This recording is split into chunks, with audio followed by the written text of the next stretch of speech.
Hi everyone, welcome back to Casual Watch Talk. This week I have another interview. Glad to welcome Mike France from Christopher Ward again. Thanks for joining us, Mike. My pleasure. Thank you for inviting me, Sam. Mike, last time you joined us, we did an interview on the new Sealander range. The feedback I had on that interview was overwhelmingly positive. That's a relief anyway.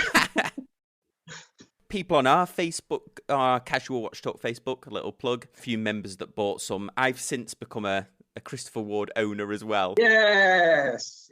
Both Chris and I, Chris, my co-host on Casual Watch Talk, he bought a Christopher Ward a couple of weeks ago now. He bought one of your favourites, the chronograph, the 70s. Oh, C65 chronograph. Yeah. Fantastic. Blown away by it. And I bought this, this is the C60 diver. I don't know why I never knew this, but I didn't realise you did this in different sizes. So come on, get up with the program. I know. Get with the program. I know, and I was amazed because I imagine these divers were all 42, and then as I started looking in the Sealander range, which are now a bit smaller, and I found this one at 40. I mean, I love it. I've talked about it enough on the show. I mean, I absolutely love it. The design and everything. Yeah. Well, 40 mil has become the biggest size now. So is that right? Yeah. Yeah. I mean, we do three sizes in the Trident: 38, 40, and 42, as you know, or you now know. Historically, 42 had always been the biggest size, but reflecting, what we know to be, and and your listeners know only too well, the sort of downward trend in sizing in watches. 40 millimeter, 39 round, anything around 38 to 40 millimeter is now, I think, the new sweet spot for most styles of watches. But with a dive watch such as the Trident, 40 mil has become the core size, which is...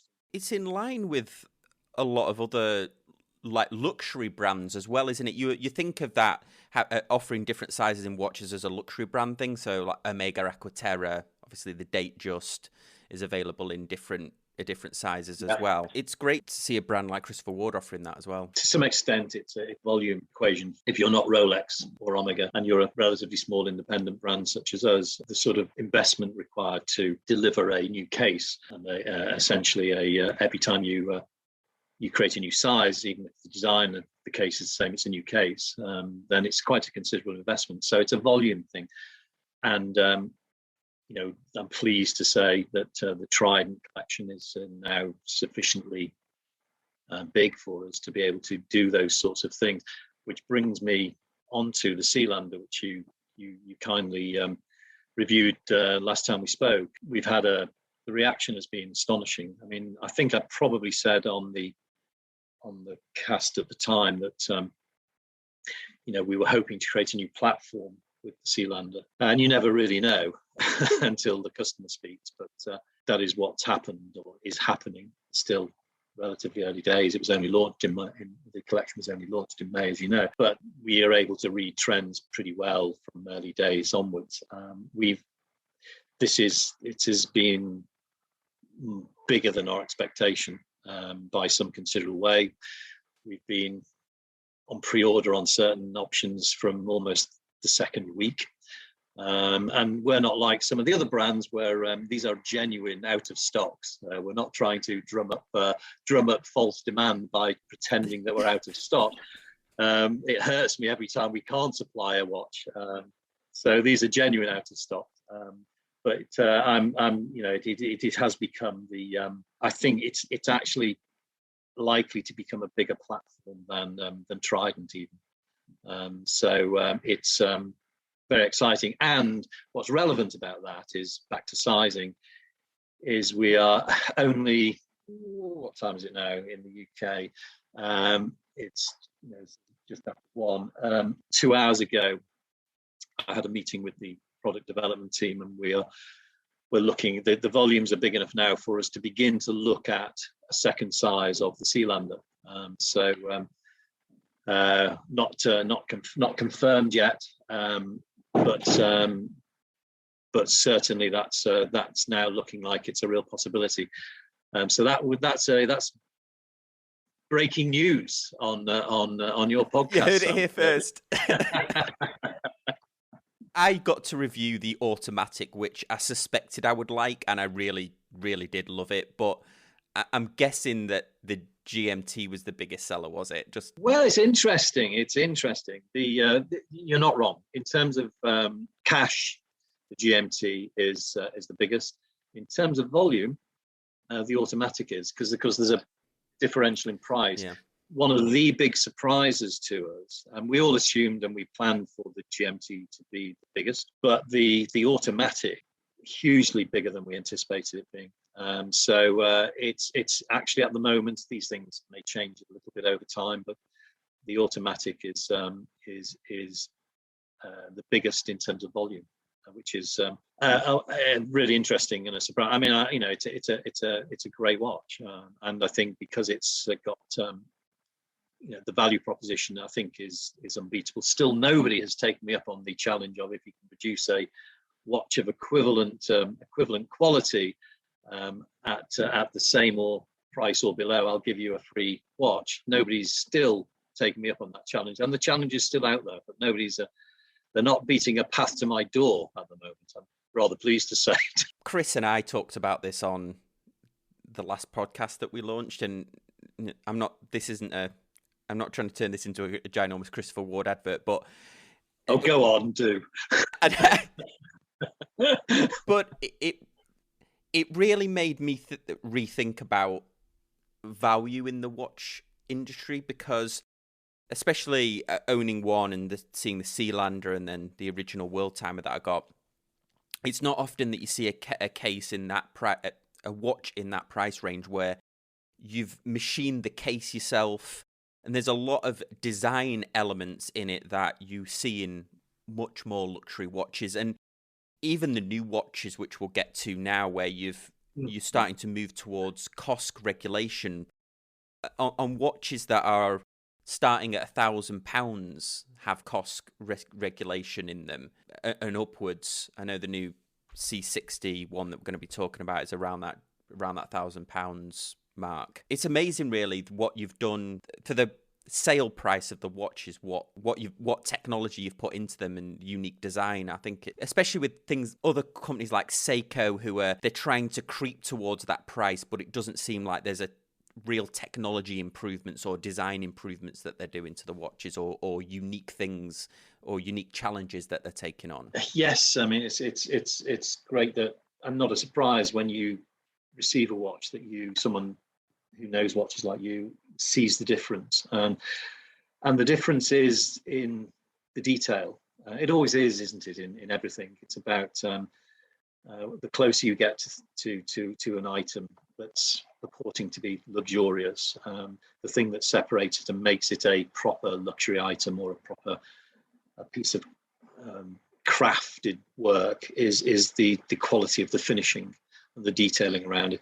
And it is, as it is in all areas of product, it is easy to ignore that, and it's easy to overlook it, and it's easy to, for most people, most of the time, not to notice it's missing. We just take the view that, I mean, two things come into play for us. We are very transparent about our pricing. I mean, as you know, and hopefully many of your listeners know, we have a very simple model which just multiplies the cost price of what we do by 3, which is a very, that's versus most people out there will multiply by at least 6, some by 10, some by up to 34 times, which is where we came into the brand in the first place, because we thought that was horrific. So what we don't do is, so it's very simple for us to have a costing model, and the selling price is just 3 times that. And what we don't do is we don't compromise on quality. So what we're looking to do is deliver what brands that are selling at £3,000, £4,000, £5,000 and above are doing, but applying our cost model to it. And in some cases, we're looking to improve on what they do, because we're very fortunate to have some really excellent people working for Christopher Ward, and I mean truly excellent people, who also share the same sort of values of hard work, of determination around creating something very special for people. So this is kind of built into, I'd like to believe anyway, and I believe it is built into the ethos of the business. So that from the designers through to the engineers, they're always trying to push forward. And that means it can be something, quite very adventurous, like the creation of caliber SH21 or a new JJ caliber, or the super compressor in the first in 50 years, or it can be much simpler, a much simpler element, sort of making sure that the chamfering of an hour hands finish is precise and will catch the light in a certain way. And many people won't even know that it's done. Yeah, but it doesn't matter. Actually, the pleasure you get from these little details that are done, when they're all added together, even if you don't know why, they're giving you some joy of owning the product, and that you wouldn't get in the same way, to the same extent, if those things hadn't been done. So my job is just to keep pushing people, hopefully not too hard, but pushing people towards executing things that are just that bit beyond where people would expect us to execute. And that's, as I say, and I don't need to push people anymore. These guys and girls are onto this themselves, that it's what they want to do. And so, as I say, when we talk about price, when you own and see and have a crystal ball in your hand or on your wrist, and you're able to compare it to other watches that are of the same sort of price, or even often a lot more expensive, actually, I encourage people to look at the detailing, because it's there that you'll see the difference. And I do think bit by bit, day by day, week by week, year by year, more and more people are beginning to realize that is the difference. And, and that's what the brand is all about, really. Its greatest exponents are the people who own the watches. And by word of mouth, that's how we're most likely to keep growing.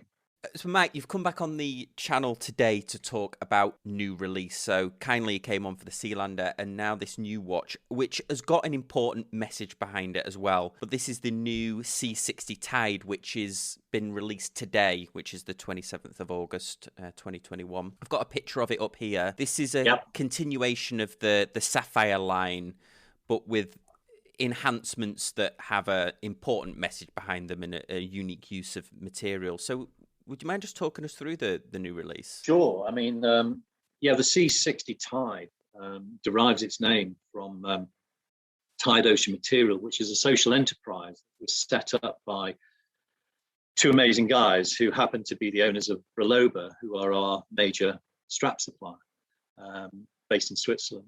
And Thomas Scorry, the CEO, and Mark Krebs, the CMO, having seen untold pollution, plastic pollution in the Andaman Sea, particularly around Thailand and the Philippines, and understanding the impact that this was having on the many thousands of fishermen who form a number of tribes around that area who've been fishing these seas for decades, a combination of the plastic polluting the ocean and overfishing through trawlers, particularly Chinese trawlers in that area, was destroying the livelihoods and forcing these people out of their homes and the place they'd lived in for many years. So they determined to do something about it. And what they discovered is that by incentivizing the local people, the local fishermen, by paying them exactly the same amount of money to fish plastic out of the ocean as they were previously being paid to pull out fish, they were able to pull huge amounts of huge tonnage of plastic out of the ocean.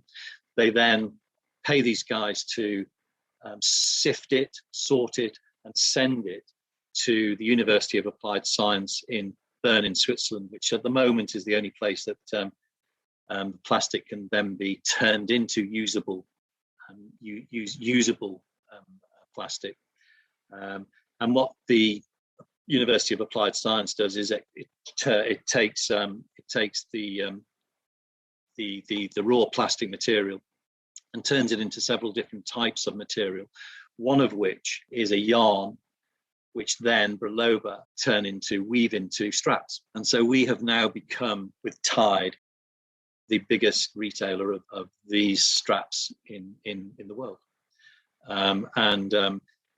We wanted to celebrate the work that they are doing, because this is profoundly important stuff in our view, and we're very much part of trying to do our little bit to help global warming, to help overfishing, or to prevent overfishing. And we have a very strong relationship with the Blue Marine Foundation, whose main aim in life is to prevent overfishing of our oceans. And so one of the things we wanted to do was to celebrate their work and bring attention to their work by creating a watch. So the C60 Tide is a celebration, if you like, of the work that Mark, Thomas, and Tide have done to remove this plastic from the oceans and make their contribution to the whole environmental issue that we know we're surrounded by at the moment. The Tide, C60 Tide itself, the strap is one of the straps is a specially designed strap for this particular watch, which is made of Tide material.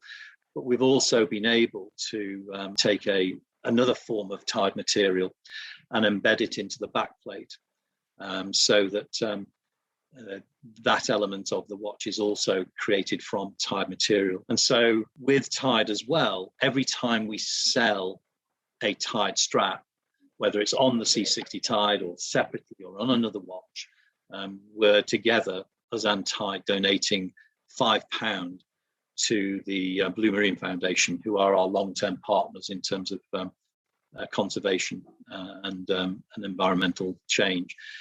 And with the COP26 meeting coming up in Glasgow in November, it seemed a really appropriate time for a British brand to take a bit of a lead. It's us doing our small bit to help bring attention to something that is without question the most serious thing that we're all confronted with. I became fascinated with the subject from the Seaspiracy film that was on Netflix. That was definitely about overfishing of the seas, the incredible amount of plastic waste. I mean, you only have to watch the news to see that. And it's a really incredible process to take that waste and weave it into such a fine material or fine yarn that you can weave a watch strap from it. It's I know Oris have tried something. I think Oris have tried something in the past, but your straps certainly look a lot finer. That weave was quite a thick weave, I think, on the Oris watches. The beauty of the Tide straps is both the luster that you get from them. But I mean, in some ways, you imagine that weaving a strap out of original plastic material is going to end up looking and feeling a bit plasticky. The truth is, this is like a new canvas. It has that sort of quality of a high quality canvas strap, and I think is due to replace canvas. I also think that I call them the new NATO as well, because particularly on a quick release, because if lots of people enjoy wearing NATO straps. I don't particularly wear it because all it does is they're complicated things to put on. They're difficult to change, but they increase the height of the watch. Yeah, and I personally prefer watches to be sitting quite close to my wrist and on my wrist, and that's what we've done in designing the light catch case, etc., to make the watch sit more closely to the wrist. So with a quick release system and a Tide strap, you've almost got what I'm calling the new NATO.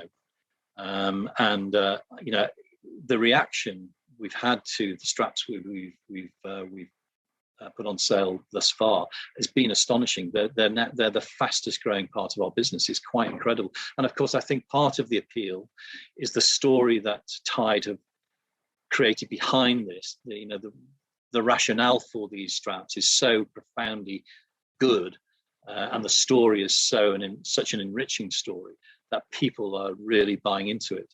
So we would, whether it's us or anybody else who's using Tide material straps, we would encourage more and more people to use these straps, because in doing so, they're contributing their small effort to the effort that the world is trying to deliver to prevent global warming. And the fact of it is that we're headed towards 1.5 degrees of global warming, whatever happens now. That I think is the IPCC report that came out a couple of weeks ago confirms that. The challenge we've all got now is to keep it at 1.5 and not allow it to go above that level. And what isn't generally understood yet by people, but being better understood as time goes by, largely by the efforts of people like Blue Marine Foundation, it should be said, is that the importance of the ocean as a carbon sink is enormous. And not everybody has understood the value of the ocean in keeping the temperature rises down. And we are at a tipping point, it would seem, talking to people like Charles Clover, who is the chief executive of Blue Marine Foundation, who's been trying to bring people's attention to this for more than 10 years now.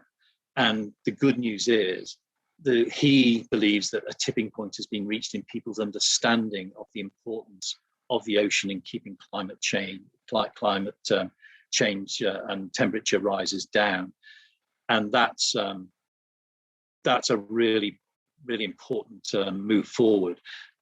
And the reason we think that, and he says that people haven't understood the damage that's being wreaked by trawlers to the surface of the ocean, etc. So we don't see it. The fact is that far more damage is being done to the environment, far more carbon dioxide is being released into the atmosphere because of what's being done to the beds of our oceans than is being done through the more obvious routes of rainforest deforestation. But you see the rainforest deforestation, you don't see what's going on at the bottom of the ocean. So because we don't see it, we haven't recognized it. And therefore, it's gone on without anybody realizing the damage that's being occurring. If we look at the the Amazon rainforest, we can see the acreage and the thousands of acreage every day that's getting destroyed. And of course, rightly so, people are concerned. The damage that's being done to the oceans, as I say, is apparently far worse than that is being wreaked through Amazon rainforest deforestation. So we have decided that as a watch brand that has that largely has its the size of its business, the success of our business is in no small measure embedded in dive watches. It's really appropriate that the thing that we focus on as a business in terms of our environmental concerns is the oceans, which is why we tied into the Blue Marine Foundation and why we are so happy to be working with Tide and releasing the C60 Tide today. Yeah, when I watched that Seaspiracy film, which I highly recommend on Netflix, it has its critics for sure, but I think you're right about the core message about the oceans absorbing carbon dioxide, and then the way that the fish move and migrate around actually helps to cool down the earth itself. I found that fascinating, and I think you're right. Totally agree that that's not talked about enough. The deforestation is obviously a visual, but how the seas impact it. And I know there's other brands that focus on this as well, but not quite in the same way that Christopher Ward's doing at the moment. I know the guy. Yeah. Well, I think the watch industry can take great credit, actually, as an industry. I do think. I mean, there's a. I think it was by Morgan Stanley last year. They do a regular sort of review and report on the watch industry, and they spoke to, up to 70 CEOs of Swiss watch brands, and the overwhelmingly most important strategic imperative that those CEOs talked about last year for their brands was sustainability.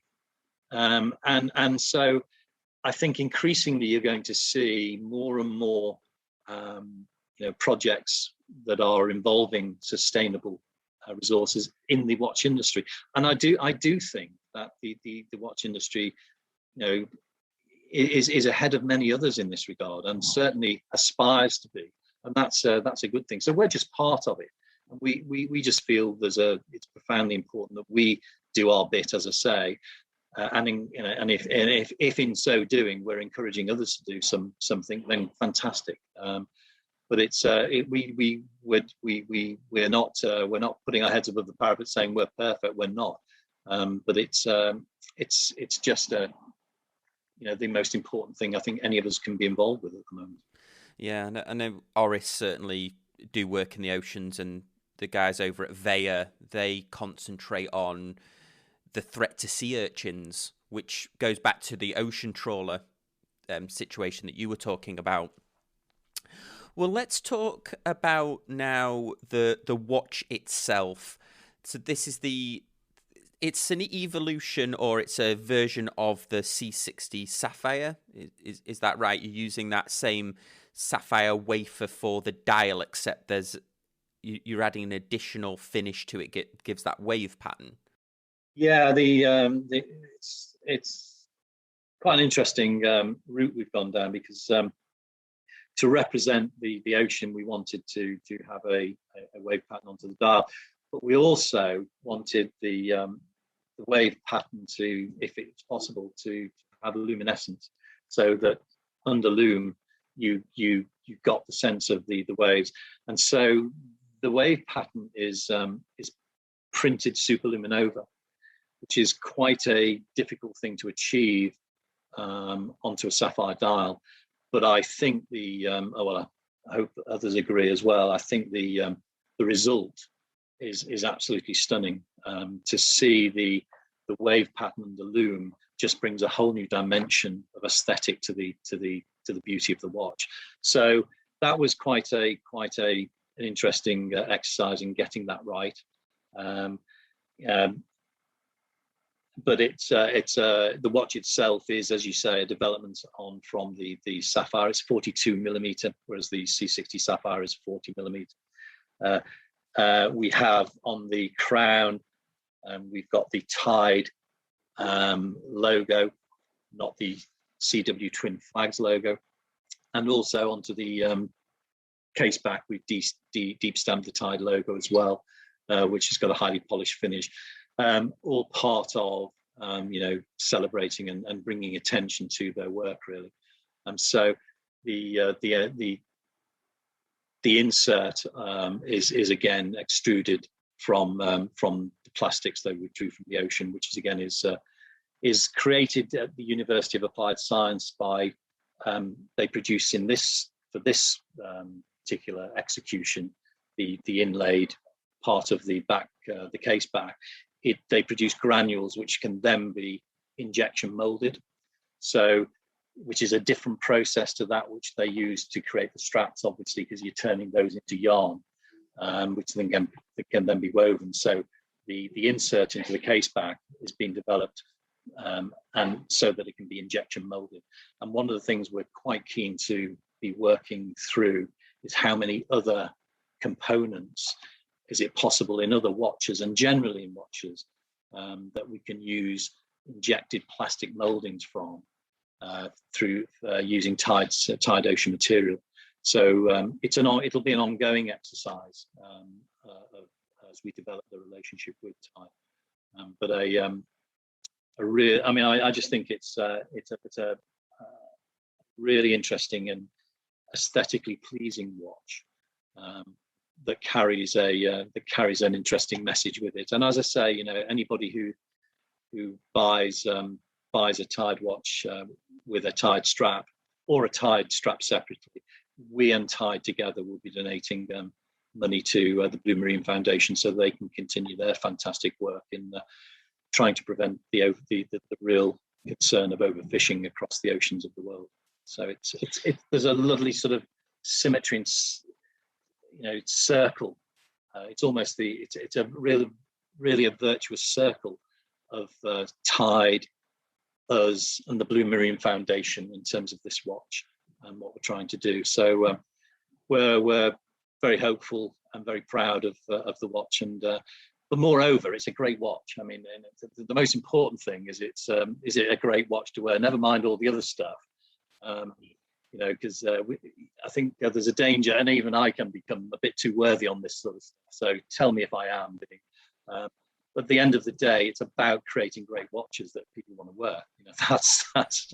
Well, this is one of the other things that amazed me about this watch, and I know this isn't necessarily unusual for Christopher Ward, but in the industry, it's very unusual, I would say, to have a watch coming in at just over $1,000 here, 1,100 I've got here, that you've gone through to get COSC certified.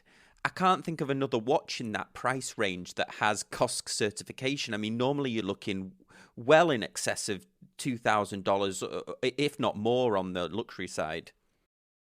Yeah, I mean, this is again something that we increasingly do, and we've always had COSC. I mean, the last COSC launch we had was the Sealander Elite. We are one of the largest people using COSC in Switzerland. I was staggered to learn quite recently that there are about somewhere in excess of 400 Swiss watch brands. It's quite staggering, isn't it, really? And little old Christopher Ward sits now in the top 60 of those Swiss watch brands by volume. And by volume, in terms of COSC certification, we're in, I think, now the top 20 and maybe higher than that. It's all about, again, what we were talking about earlier. It's about trying to deliver just that bit more. Now, I can tell you, I don't know many people will even admit to this, but the COSC process is a really exacting process. I think it's good to explain this because you obviously can have a watchmaker regulate a movement, but it's not just a regulation of a movement, is it? It's a very involved process. It is. No, it's not. It's about ultimately achieving accuracy of timing. So COSC is accurate to guaranteed accuracy of -4 to +6 per day, versus most non-COSC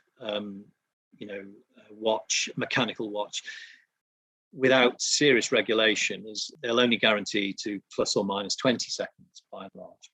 So you're getting a much more accurate movement. But to achieve COSC certification, firstly, not all the base movements that can be put forward for COSC, a higher quality of movement to submit to COSC. The process takes around about 3 to 4 weeks. So you already have to build in another 3 or 4 weeks into your lead time. So you have to send your movements over to the COSC, and they will then take 3 to 4 weeks to put them through the processes. And those processes are involving temperature. How do the watches perform in various temperatures, so that they don't lose timing accuracy in various temperatures, which of course all watches do. It also then tests them in position. So in 5 different positions, again, what are the parameters of accuracy within positions? Because this replicates how we wear watches, or how we leave watches. If we take them off and leave them in a position, how will they over time respond in terms of accuracy? So it is it's all about accuracy, and it's all about maintaining accuracy in, as best they can, real life situations. So that's what we do. And of course that costs money. And some people will apply huge increments to the cost of the watch for a COSC certification. At the risk of being boring again, we apply the 3 times cost. So the cost, and I can tell you now, I don't know, another first really for Casual Watch Review, but the cost to us of getting a movement certified by COSC is about £50 sterling. Oh wow!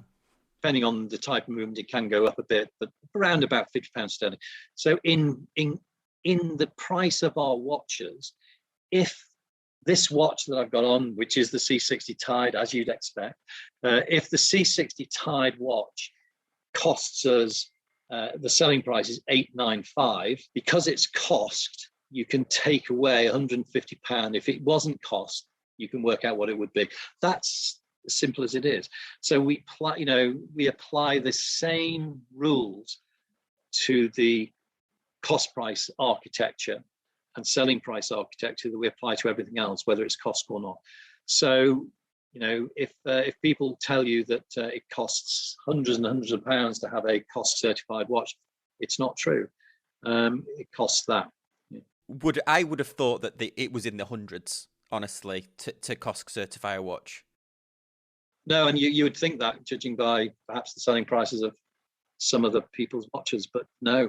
And this is again part of the mythology of the watch industry and the lack of transparency. And I'm a little bit on a transparency kick at the moment, and encouraging more and more people and brands in the watch industry to open up about stuff like this, because I think my own view is that in the next 10 to 15 years, as well as sustainability being one of the major important trends of the watch industry, the other major trend I think is going to be transparency.